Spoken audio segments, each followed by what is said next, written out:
From O.J. Simpson chasing people with a machete. Puts the machete in OJ's hand. He said, you did it. And O.J. started chasing him around the house with the knife. To Mike Tyson's naked hospitality. One time he invited me to his house. He opened the door ass naked. He's like, yo, champ, what the is up? You know, Mike Tyson will anybody up, but he ass naked opened the door. Joe and Jada's podcast is where the wildest moments in hip-hop history come to life. And the gun was to his ankle. I don't know how there's 1 million cops out here, they don't see the guy. The man in the middle of the street dripping the Jerry Curl juice with a machine gun. Whether it's street fights that became legendary hood stories. He jumped out the car, he 500 pounds with a bat, and the whole block said, oh, like this was some movie. Or DMX's erratic off-the-wall energy. You know, DMX stuck the guy up right in front of me. DMX was like, yo, hold up, y'all. He went and took his chains, came back and started talking to us. These aren't just memories being told. They're the living history of a culture that changed the world. I'm like, yo, Pun, they're gonna put you in jail. You shooting the water guns at the old ladies. They know the only guy with a 500 Benz in the sound view. It's you, Pun. So sit back and relax because these are the wildest stories from Joe and Jada's podcast, the Grammys. Grammy Weekend in LA is supposed to be all love, but for Joe and Pun, it turned into a survival mission. The second they landed, the vibe was off. D and Ice Pick J. You know, they saved my life. Ice Pick J. He saved my life one time. I heard that story. That's a real story. They was gonna get me. And, you know, I had a lot of beef with the West Coast. And we're not stirring nothing up, but I'm probably the only rapper from New York that had physical beef with the West Coast, like real physical war. It went down. Me and Pun out there for the Grammys. There's 1 million cop cars in the street. And, you know, it was like gang beef. So they had a guy with jerry curls, a bubble goose. It was hot as hell. And the gun was to his ankle. I don't know how there's 1 million cops out here. They don't see the guy. The man in the middle of the street dripping the jerry curl juice with a machine gun. And we don't rat, but I'm looking like, Jesus Christ, don't nobody see. And he looked at me like he could not go back to the hood without clapping Fat Joe. And so he looked like a dog in rage. And then out of nowhere, the door opens and D comes out. D from the Rough Riders. He looks over there. General. The General looks over there. He looks back at me. He said, that's for you, Crack? I said, yeah. He said, yo, Ice Pick is gonna turn this corner in a white van. Y'all better just get in there, get out of here, right? The van pull up. We got in that bitch like the painting from Good Times. You remember Good Times? They had the shit where everybody was dancing sideways and shit like that. Good Times. Like, yo, we slid in that Yo, God was with us. Was crazy. It was like 6 or 7 of us. We got in that bitch and left in the van and looked back. That guy was so confused. He didn't know where the we went. We got in the van. I was like, yo, Ice Pick, thank you. You saved my life. You don't understand this. He was like, what happened? I said, yo, I had the machine gun. They ready to clap us. This D told us to get in there. So he took us to the mansion, which a couple of blocks away. After that, we were safe. When you realize you might not make it home, every move is about survival. And Fat Joe and Big Pun's next decision was pure instinct. We went to the Grammys with guns on us. Me and Big Pun, that picture that you see us looking like superheroes, we actually had hammers on us in the Grammys because that was too much. We stepped outside. The point is, the danger, you know, is always there. And so you say to yourself, you know, we work so hard to better ourselves. DMX didn't just break the rules, he made his own. Joe's stories about X sound made up until you realize that's just how he lived. This week in hip-hop history, y'all. May 19th, man, DMX. 1998, he dropped his debut album, It's Dark and Hell is Hot. The importance of that album to me is that, you know, he put us on. Then fast forward him being the only or one of the only rappers that ever do Woodstock. That shit is crazy, you know what I mean? That videotape forever. Around DMX, normal didn't exist. Joe breaks down the moment he realized X was on a different level. You know, DMX stuck a guy up right in front of me. DMX stuck a lot of DMX, no, but he was already a star. Me, him, and Pun in a gas station in Brooklyn. After a show, thousands of people after a show, we in the gas station. Dude comes with some chains and DMX was like, yo, hold up, y'all. He went and took his chains, came back and started talking to us in the gas station. Yo, DMX, I'm just telling you a true story. Like, I got so many DMX. We gotta filter some of these stories, yo, I'm telling you. What really made us was the DMX episode. Maybe 3 weeks later when he found out I was getting signed, but that time he was like, yo, I'll lace your pockets. I'll double what they gave you and lace your pockets. I'm like, nah, homie. Nah, I'm cool. And a lot of people don't know, you know how hard it is to get X, right? We filmed DMX in the lobby of the Aloft Hotel. We had it all set up to go upstairs and the man wouldn't move. He wanted to play pool. So we just said, we went all the way upstairs, grabbed the equipment, and came downstairs. He didn't know what a podcast was. He didn't know what he was like, pod. I don't want to go back to jail. It was the first time like you got to see X emotional. Like you got to see him like, you know what I mean? Like because people saw that. People saw that, but people didn't see like the human part of DMX. Eve's story about riding with X says it all. Nerves of steel required. And so at DMX, right? That's another guy you got super dog. Yeah. Y'all got super history. Yeah. Do you got any DMX stories we probably might have never heard? X was like, I don't know, special.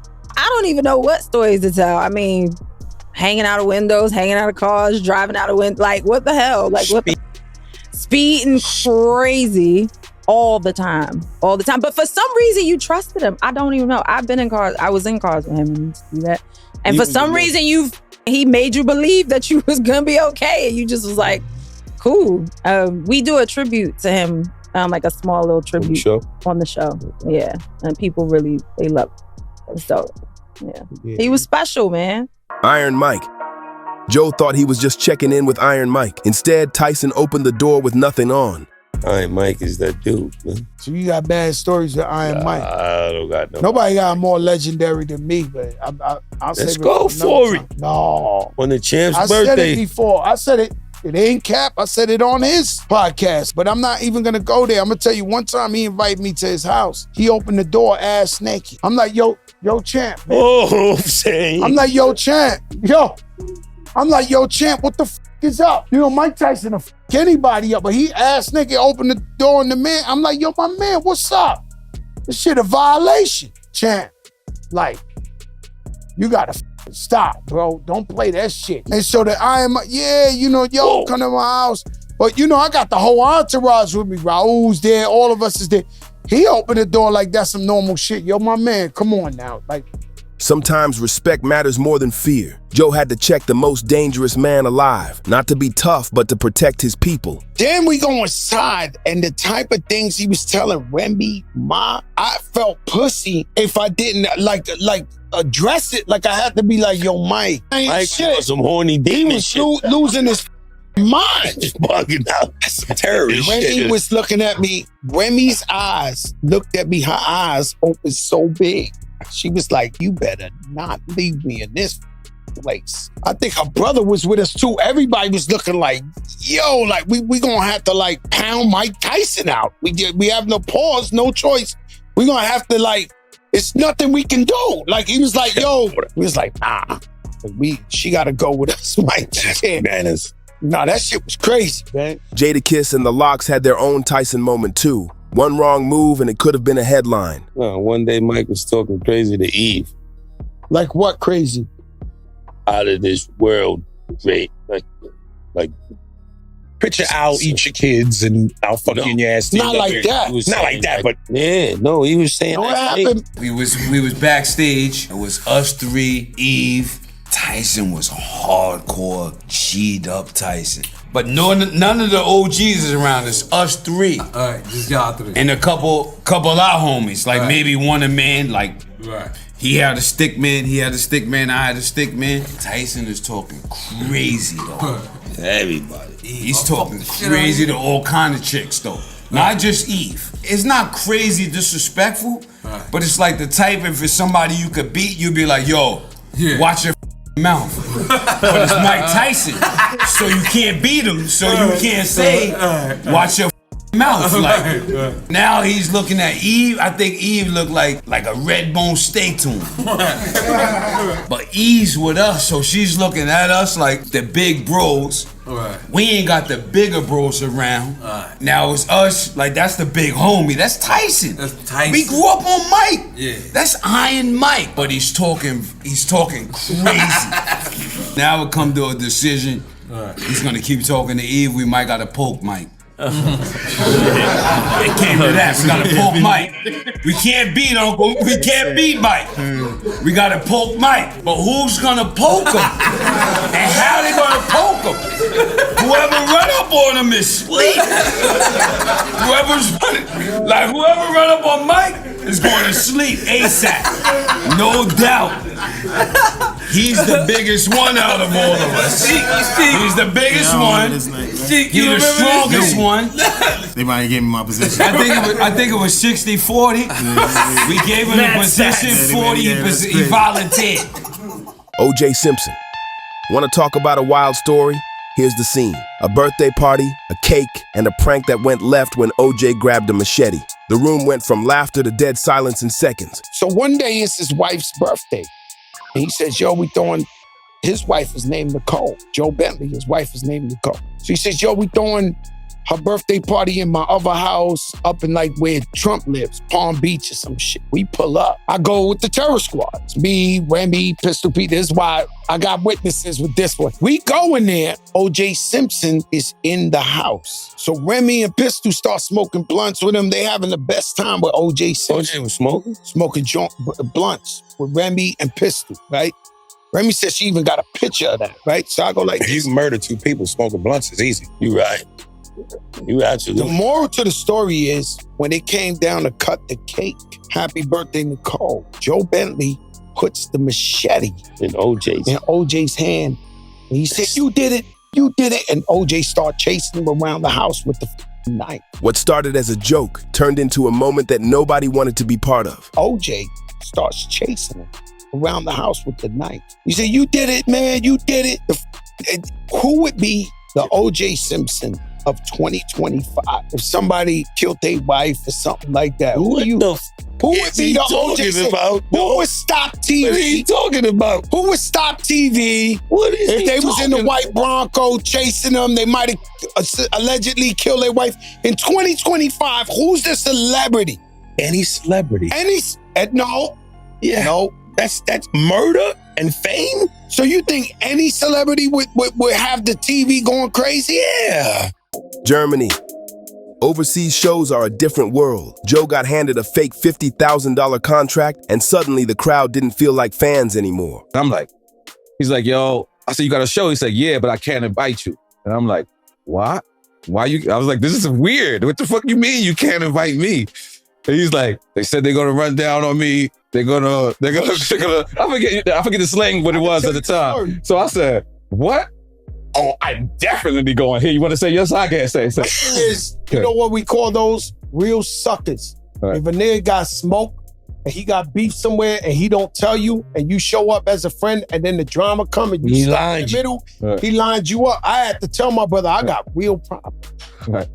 Okay, so when I was scared to fly, I had a manager at the time, and he took bags from, I had beef everywhere. Australia, Europe, Germany, everywhere, because he was saying, yo, Fat Joe's coming, taking 50,000, booking me. I didn't know, right? Yeah. So when I get out there, I go to do, because the show's in the same hotel, downstairs is the club. So they tell me do press. So I'm doing the press like this, with jury on. I'm really comfortable. So this girl's doing an interview. These dudes come in. They really a fucking Illuminati. They had the swastikas. They had the real Hitler shit. They had tattoos. They brought the guys with the Hitler shit on their baldies, like tattoos on it. I look like this. So I'm sitting. So a dude comes with a paper. I get it. No disrespect. I get it. Somebody beat him for 50,000. Wasn't me. Right. So he comes with the contract. Fat Joe, I send you 50,000, this, that. I said, bro, it must be a mistake. I never even been out here. You know, this is my first time here. No, 50,000, I want it now. I ain't gonna lie to you, I had bad jury on. I was by myself. I get up. I tell him, I ain't giving you shit. I said, what it says there. So he tells me the guy's name. I said, no, my manager's Flex, Felix Cabrera. His name ain't on there. My name ain't on there. Somebody robbed you. I'm sorry. Yo, he was mad. I get it. He was waiting for the day for Fat Joe to come. He had 3 of them guys, though, that will put you in a pretzel, buddy. And I got the up. You know what I'm saying? And I was like, yo, what's up, man? Whatever y'all want to do. I'm not going to lie. This is the humor to the story. There was a gay guy who ran the club. Man jumped in the middle of them and saved me. Man jumped, nah, you can't. Not a year. I'm telling you this and that.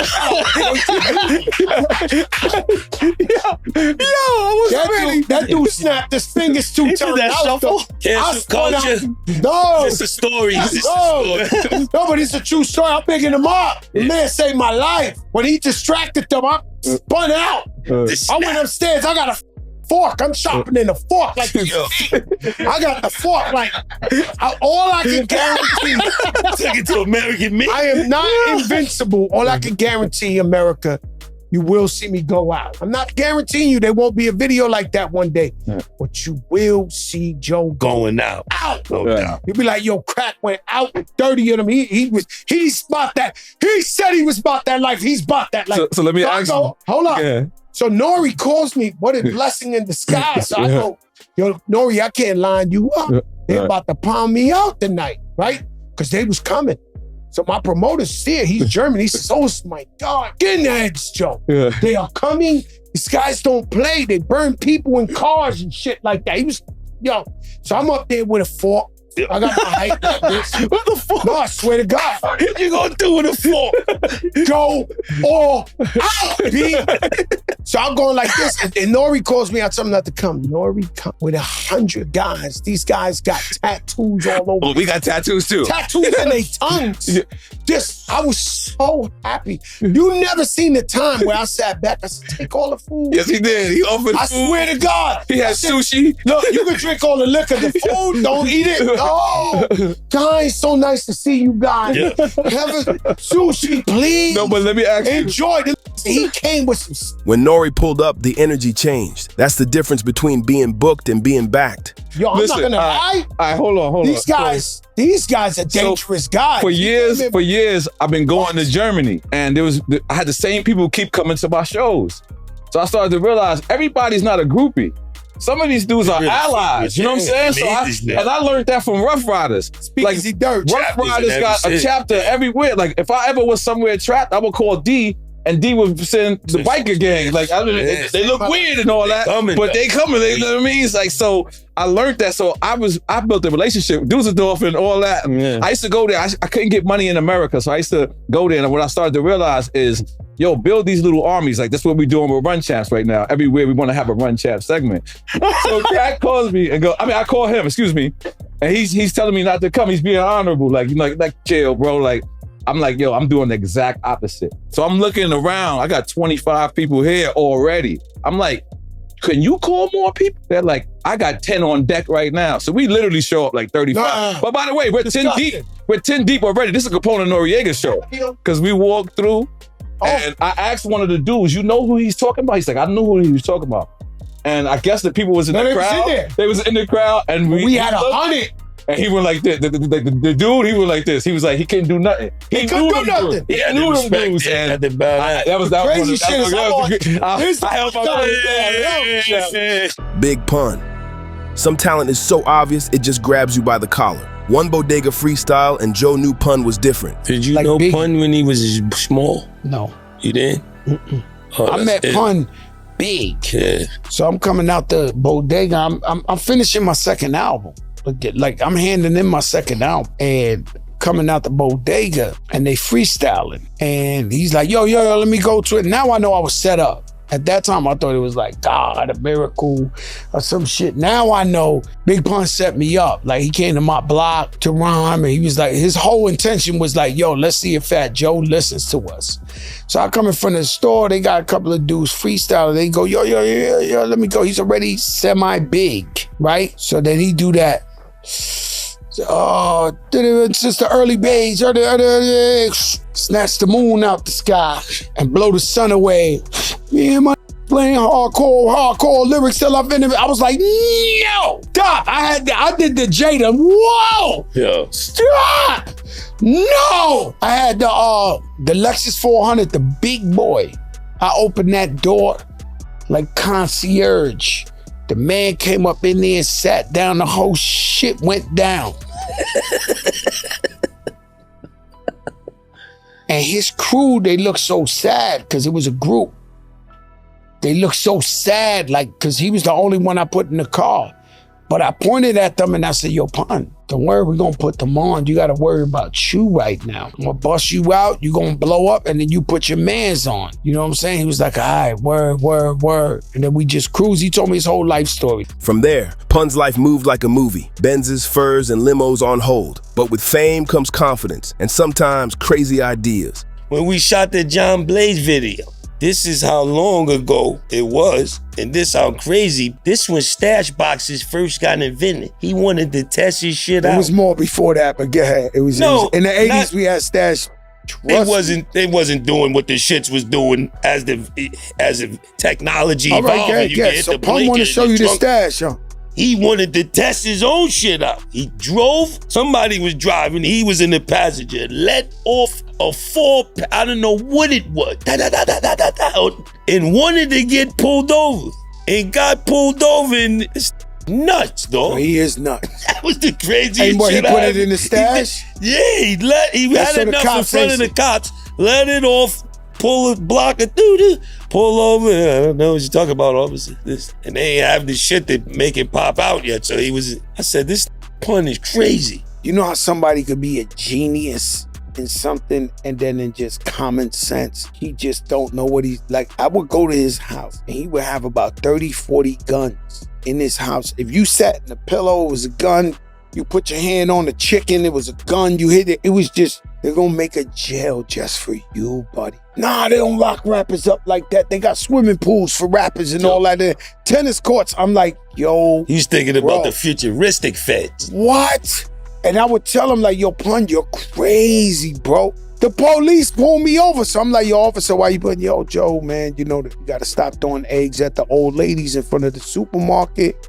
You know, we know he's the only guy with the Benz, with the water gun shooting the old ladies. I'm like, yo, Pun, they're gonna put you in jail. You shooting the water guns at the old ladies. They know the only guy with a 500 Benz in the sound view is you, Pun.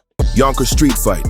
Before the fame, it was still the block. A small fight turned into the whole street rolling up. And I hear him tell the cap stories. He exaggerates a little bit. Just a little. Exaggeration. But I was there for some of those things when it happened, so I know some of it is true. I know a majority of it is true. There is a lot of guys who took smacks to the face out there that y'all call the biggest legends in the world, that they wearing it well, and they're looking at this show and they're like, that boy is not lying. I'm telling you the truth. There's a guy, somebody had to get punished. If I'm telling you these stories, I robbed the gym, I punished this one or this. Somebody's father was punished out there and knows it. You know, I had to go to Yonkers one time. I heard you heard the scrap. Oh, you heard that? You heard I threw the whole block on the floor. Don't you hear that? The whole block on the floor. The whole block? I didn't. I love you Yonkers. throw a whole block on the floor. Because when I turned around, Raul and them boys had them things out and the whole block was on the floor. While we was punishing. I took a guy and punishing him, right? No, it's a true story. But the guy's smart. He's trying to get away, right? So he's trying to climb the wall. Right. And a car pulls up. The door opens. No, let me tell you about this, right? I know who he's talking about. Story, though. I know this. So, I don't know all of it to this. I'm gonna tell you. I'm gonna tell you if they ain't paint the picture for you. We go out there. I get busy immediately. I'm like, who? They like, him. It's on. I'm on this guy. A guy trying to get away, right? He fast. Boom. When I turn around, the whole block is on the floor. Raul and my man, rest in peace. Well, both of them passed away. They got them things out, them extra rusty out in the middle. Everybody on the street going, yo, this fucked up, man. This fucked up. Then the car come and the door opened and the car's so low. When the guy got out, I turned around, the shadow was Big Pun. with a fucking bat in his hand. One look at Pun, and the whole atmosphere changed. With a baseball bat in his hands, this story became an urban legend. A bat looked like a toothpick. That's how big Pun was. And the shit, he twirling the bat, and he going like this, and the whole block said, "Oh shit!" He wasn't rapping yet. Like, he wasn't rapping. Oh, they just saw a big What? kid. This was like Muggsy button your lip. Like, this was some movie shit. He jump out the car, he 500 pounds with a bat.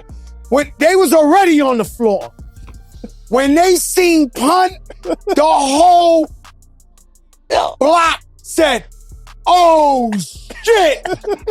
And the kid is trying to get away from on the gate, and Pun hits him. He goes, "Aye!" Pun hits him on the other side. No. Pitbull. Sometimes the industry is about loyalty. Joe vouched for Pitbull at TVT Records. No demo needed. Let me tell you a story. Just for my Cuban people to understand this, right? Big Pun's double platinum, Fat Joe's platinum. We the hottest Latinos in the whole game. And we had record labels that were begging me to sign the next Latino. Robbie Rob shows up and he says, "Yo, Joe, I have a rapper, Cuban rapper, Pitbull." Now, I'm gonna tell you something that I never said before in the world. TVT was begging me to do business with them. I never even listened to the demo. I went up in there and I said, "Yo, this is your next guy." They said, "What you mean?" I said, "He's the Cuban explosion. He's gonna be the..." This when he was with Luke, though? He was already with Luke. He was with Luke, started, but he came to America, you know, because... To America? What are you talking about? Luke is in America. Everywhere, but you gotta come here to get the check. Okay. You have to. I'm sorry to say, we love the West Coast. We love... Oh, you're talking about New York? Okay. You gotta come here. Okay, I got you. Birdman flew in from New Orleans here to get the $100 million and flew back to New Orleans. You gotta come to the motherland to get that check. So I walk up in there, Brian Steele was there, and I said, "You have to sign it." And they signed Pitbull. No money, no strings attached. And that's my contribution to Cuban hip hop. Pitbull, the biggest Cuban rapper ever seen in the world. I got him his deal with TVT. You know, you can cap all y'all want, man. I say shit is real. Like, it is what it is. We're gonna have Pitbull up here next episode later. No, we gotta have him because one time I got into it with Luke, because Luke was like, "Yo, I discovered him and all that." I said, "Yeah, but I got him the bag." D&D Studios. Back in the golden era of hip-hop, D&D Studios was the heartbeat of New York, a spot where legends were made and competition was fierce. Everyone who stepped in that studio had a story to tell. We was in D&D, however we got the bread to make it to D&D, and it was actually while Hov was making Reasonable Doubt.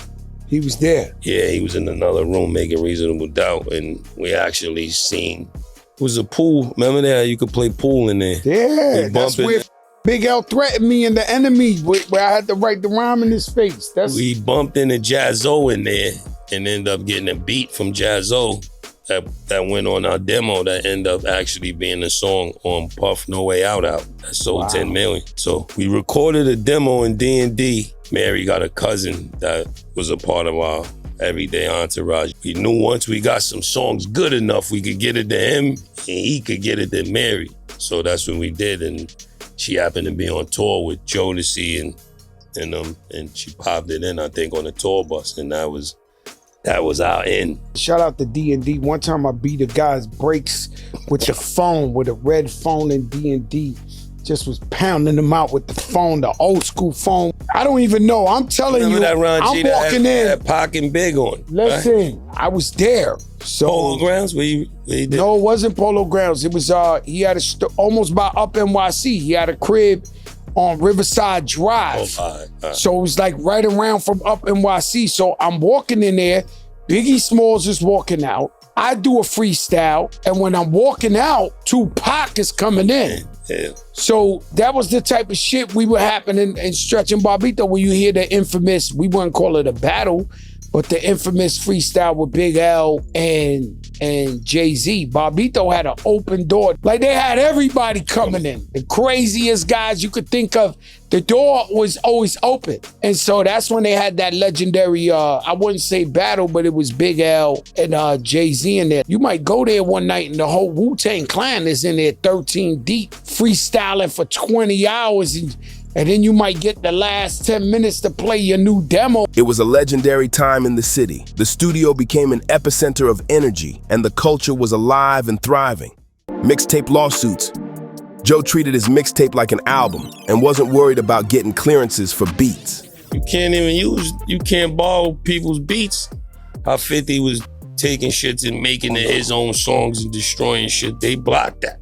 So we gotta be mindful of what they doing out here. I could tell you what Even happened. that mixtape you had, that was crazy that they took that shit off after 1 hour. Yo, my man, they try to sue me 10 different ways. It was like the Prince estate, Michael Jackson estate. I put out a mixtape. The shit was hard. I actually concentrated on that mixtape almost like an album.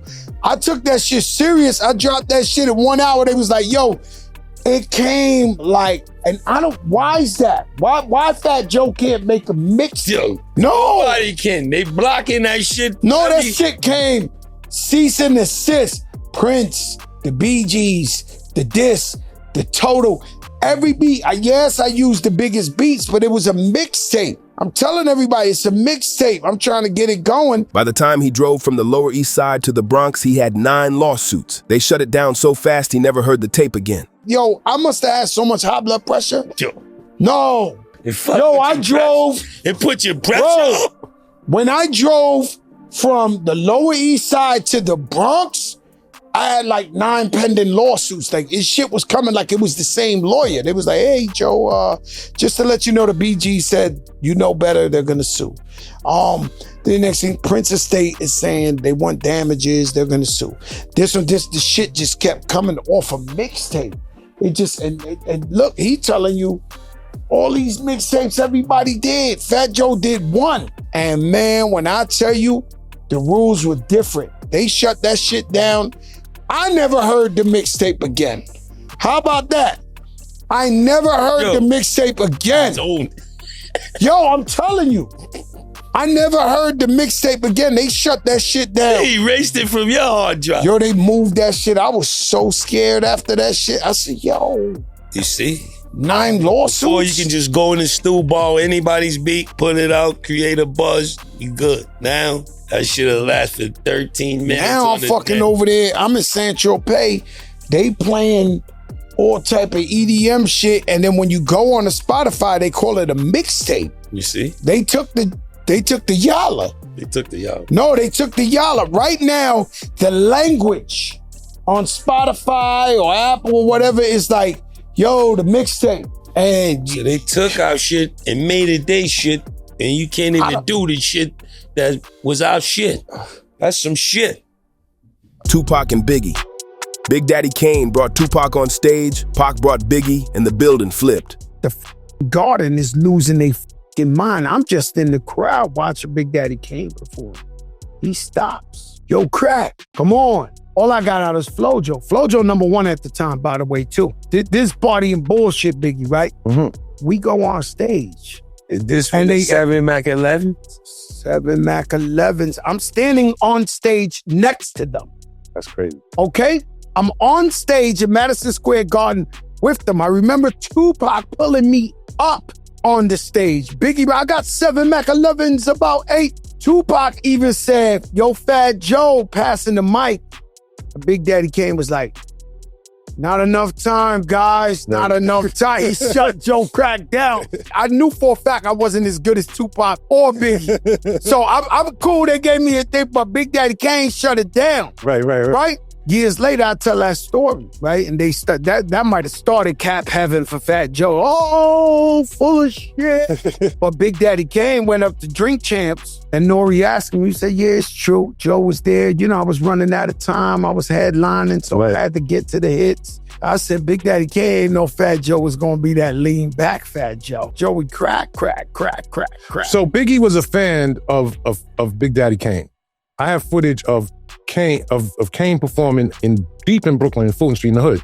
And Biggie's like a kid watching, like studying everything that he did. Big Pun loved Coogee rap and Big Daddy Kane, they was his favorite. Like, I broke down in tears when he was at the funeral and Coogee Rap walked up. I was just like, because I knew how much he honored G-Rap and Big Daddy Kane. Yeah. And then, you know, it goes on to Eminem, that whole cadence, that whole flow. You know what I'm saying? Great ones. The greatest one. Yes. From Grammy Weekends to Celebrity Chaos, Joe and Jada's podcast has been spilling some of the wildest untold moments in hip-hop history.